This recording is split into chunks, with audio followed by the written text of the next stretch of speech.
मेरे चैनल में आप सबका स्वागत है। आज की क्लास में हम लोग सीखेंगे माध्य, माध्यिका, बहुलक और परिसर। यह कक्षा 10 की जो है सांख्यिकी चैप्टर का बहुत महत्वपूर्ण सवाल होता है। इससे प्रश्न हमेशा पूछता रहता है, बोर्ड परीक्षा में भी और एक दिवसीय एग्जाम में भी पूछा जाता है। सबसे पहले हम सीखेंगे तो होता है, लिखा जाता है माध्य बराबर पदों का योग बटे पदों की संख्या। यह माध्य का सूत्र होता है।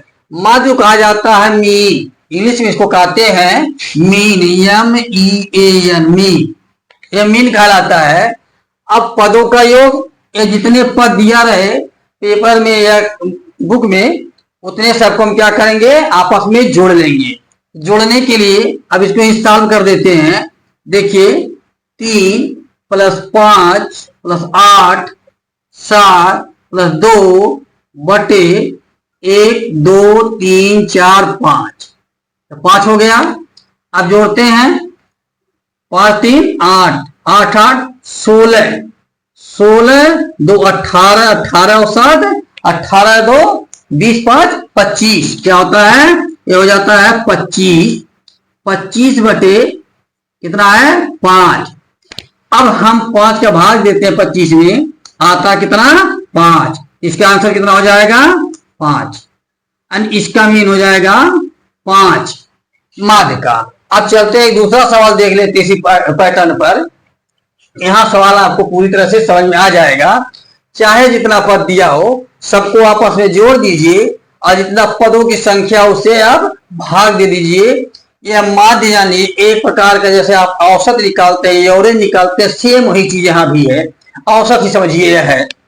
अब औसत वाले में भी क्या किया जाता है, औसत बराबर होता है सभी पदों का योग बटे पदों की संख्या। औसत भी निकाला जाता है, वही यहाँ माध्य में निकाला जाता है। औसत का एक दूसरा रूप है। अब देखिए यहां भी लिखा है, तो हम लिखेंगे क्या, माध्य बराबर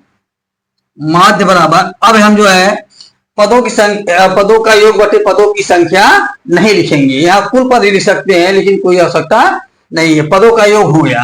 अब हम क्या करेंगे, सबको जोड़ेंगे। 2 + 3 6 8 5 1 3, सबके बाटे हम देखते हैं कितना है संख्या। है कितना है, 1 2 3 4 5 6 7, कितनी संख्या हो गई 7। इसके आगे आप लिख सकते हैं, यहाँ नीचे 7 लिख देंगे।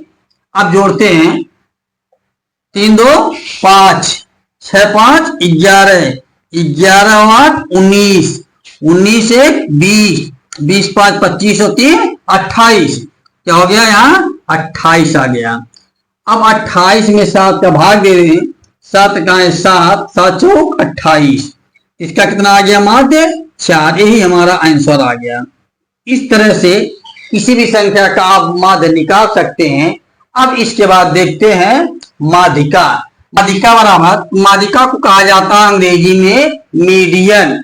माध्यिका जब दिया हो तो जो भी आंकड़े लिखे हो, यानी जो संख्याएं लिखी हो, इनको एक बार असेंडिंग या डिसेंडिंग यानी आरोही या अवरोही क्रम में हम लिख लेते हैं। तो हम इसको आरोही क्रम में लिख लेते हैं। तो आरोही क्रम में पहले लिख लीजिए आरोही क्रम। आरोही क्रम मतलब होता है बढ़ते क्रम में। आरोही मतलब क्या होता है, बढ़ते क्रम में, और अवरोही मतलब होता है घटते क्रम में। तो बढ़ते क्रम में सबसे पहले हम छोटी संख्या लिखेंगे, फिर उससे बड़ी 2 है, 3 है, उससे बड़ा 4 है, फिर 5 है, फिर 7 है, 6 है, फिर 7 है, और फिर 8 है। ठीक, अब इन संख्याओं को देखते हैं। पहली बात देख लीजिए, ध्यान दीजिए, यदि संख्या विषम होगी तो बहुत आसान है, सम है तो थोड़ा टिपिकल है। देखिए कुछ नहीं, अगले सवाल बता रहे हो भी। अब देखिए यह संख्या कुल कितनी है, 1 2 3 4 5 6 7 संख्या है। अब इस संख्याओं को हम क्या करते हैं, 3 इधर से कर लेते हैं और 3 इधर को से कर लेते हैं। अब मीडियन का मतलब होता है, माध्यिका का मतलब हो जो बीचों बीच हो, जो भी एकदम बीच में हो। इन सब संख्याओं के बीच में 5 क्या है, सबसे मध्य में है। 5 क्या है, सबसे मध्य में है। बस यही इसका आंसर हो जाएगा, आंसर 5। यानी आंसर 5 कितना हो गया, इसका माध्यिका हो गई। ये जो है विषम संख्या में, जब संख्याएं विषम हो, कोई और एक संख्या ले लेते हैं। मान लीजिए हम ले लेते हैं 12, 14, 18, 15, ठीक, 15 और 25।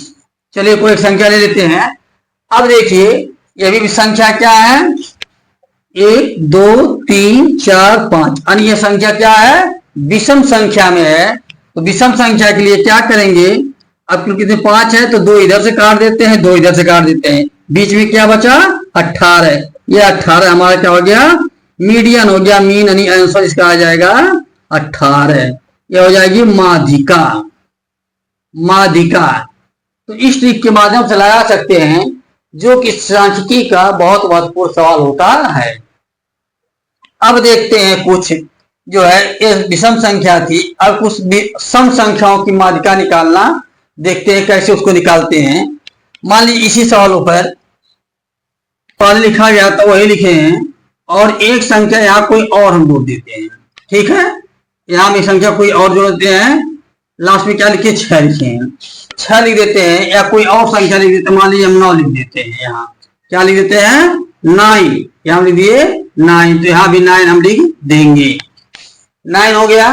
अब ये संख्या किसमें आ गई, ये सब संख्या सम में है, यानी 8, ये 4 ये भी है, 4 और यह भी है। तो अब ऐसे के लिए माध्यिका बराबर क्या होगा, माध्यिका बराबर, अब क्या करेंगे, होता सूत्र होता है n+1/2, n+1/2। यह जब सम संख्या रहे तो इसके लिए लगता है। अब क्या करेंगे, बीच में क्या है, n संख्या क्या है, हम इसको आरोही आरोही क्रम में पहले सजा चुके हैं। 3 संख्या इधर छोड़ दिए और 3 संख्या इधर छोड़ दिए, बचा क्या बीच में, 5 और 6। 5 और 6 को हम क्या करते हैं, आपस में जोड़ देते हैं, 5 + 6/2। 5 और 6 मिलकर कितना हो जाता है, 11। 11/2। 11 में जब 2 का भाग करते हैं कितना आता है, 2 × 5 = 10, पॉइंट लगाए, फिर 2 × 5 = 10, यानी 5.5 संख्या इसकी जो होगी, 5.5 इसकी माध्यिका होगी। सम संख्या के लिए n+1, n में एक संख्या जोड़ देते हैं। ये n मतलब क्या होता है, जो टोटल संख्या उस पर तो लिखा गया है कि 2, 6, 3, 1, 8, 5, 10 की माध्यिका ज्ञात कीजिए। इनको हम सबसे पहले आरोही या अवरोही क्रम में सजाएंगे। तो आरोही के लिए लिखेंगे ascending order, ascending order, ascending order बराबर क्या होगा, सबसे पहले छोटी संख्या, इसमें सबसे छोटी संख्या क्या है, 1, फिर 2, 3, उसके बाद 4 नहीं 5, 5 के बाद 6, 6 के बाद क्या है, 8, 8 के बाद क्या है, 10। अब संख्या के लिए देखिए बराबर है, संख्या कितनी है, 1, 2, 3, 4, 5, 6, 7। 1, 2, 3, 4, 5, 6, 7, 7 हो गए। अब देखिए 1, 2, 3, 5, 6, 8, 10 हो गया। अब इनकी माध्यिका निकालनी है। क्या निकालना है हमको, माध्यिका। माध्यिका बराबर क्या होगा, हम बताएं कि जब संख्या विषम संख्या होगी तो जो बीचों बीच संख्या होगी वह माध्यिका कहलाएगी। माध्यिका का मतलब होता है बीच वाली संख्या।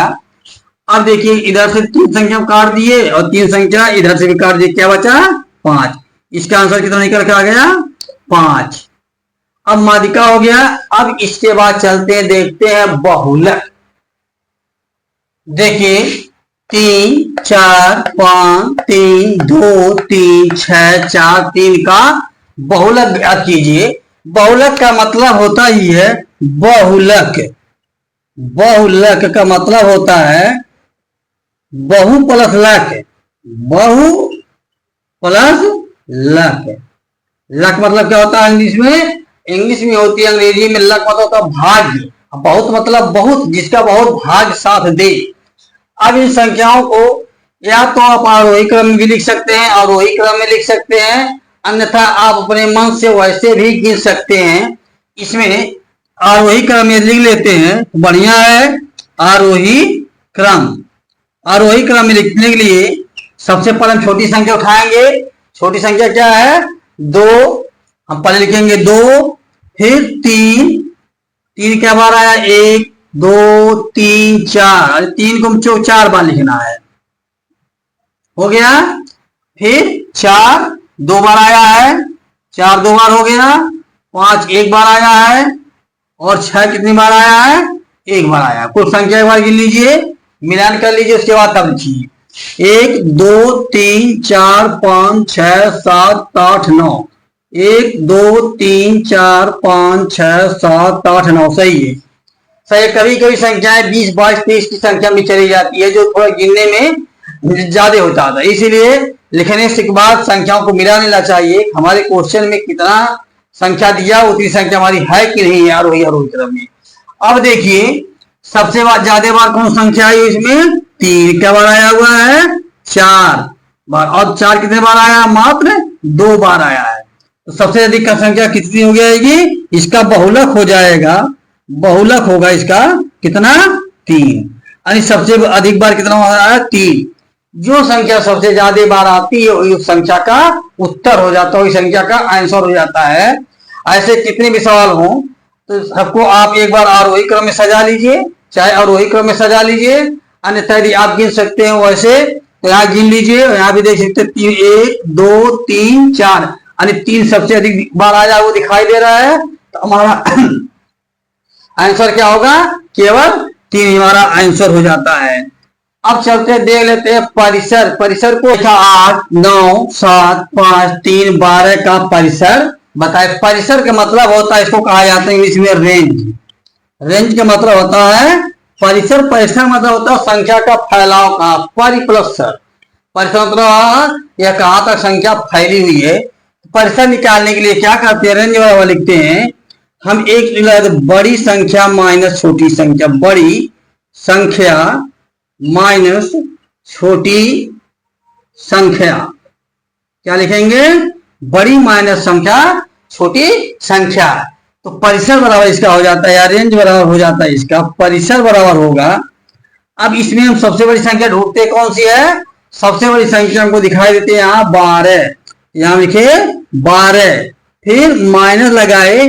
सबसे छोटी संख्या क्या है? 3, तो हम घटा दिए 3। तो 12 में से 3 जाए क्या बचा? 9। इस तरह से हम परिसर निकालते हैं। परिसर का मतलब होता है कहां तक वो फैला हुआ है, यानी बड़ी संख्या माइनस छोटी संख्या। यदि इस वीडियो को सीखने के मिले तो चैनल को लाइक शेयर सब्सक्राइब जरूर कर दें, जिससे आने वाली वीडियो आपको मिलती रहे। आज सब्सक्राइब कर दीजिए और एक कमेंट करके बताइए क्या यह सवाल सही है पढ़ाया हमारा कि गलत है। कमेंट जरूर करके बताइएगा क्या ऐसे सवाल हमने पढ़ाया, हमारे पढ़ाने का तरीका क्या है, या सही या गलत। इस चीज को आप कमेंट बताइए, क्योंकि हम बहुत धीमे धीरे पढ़ाए हैं, बहुत धीरे धीरे अस्थिर होकर पढ़ाए हैं, बहुत फास्ट नहीं पढ़ाए हैं।